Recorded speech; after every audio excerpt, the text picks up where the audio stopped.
మనొక రోజు మన దేవుని మాటలతో మనం హెచ్చరించబడటానికి, ఆదరించబడటానికి, దీవించబడటానికి ఆయన జీవము కలిగిన వాక్యమును ధ్యానిద్దాం. రండి, ఒక చిన్న ప్రార్థన. పరిశుద్ధుడా, నీకు వందనములయ్యా.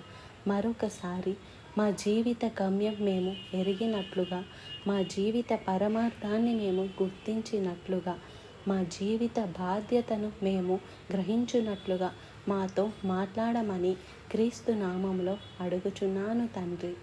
ఆమెన్. దేవునికి స్తోత్రం. ఎలా ఉన్నారండి? ఏదైనా పని ఉందా? చాలా పనులు ఉన్నాయి అంటారా? ఏదైనా చేయాలని ఉందా? చాలా చేయాలనుకుంటున్నాను అంటారా? ఏమైనా చేశారా అని సాయంత్రం అడిగితే ఏం చెప్తారు చెప్పండి?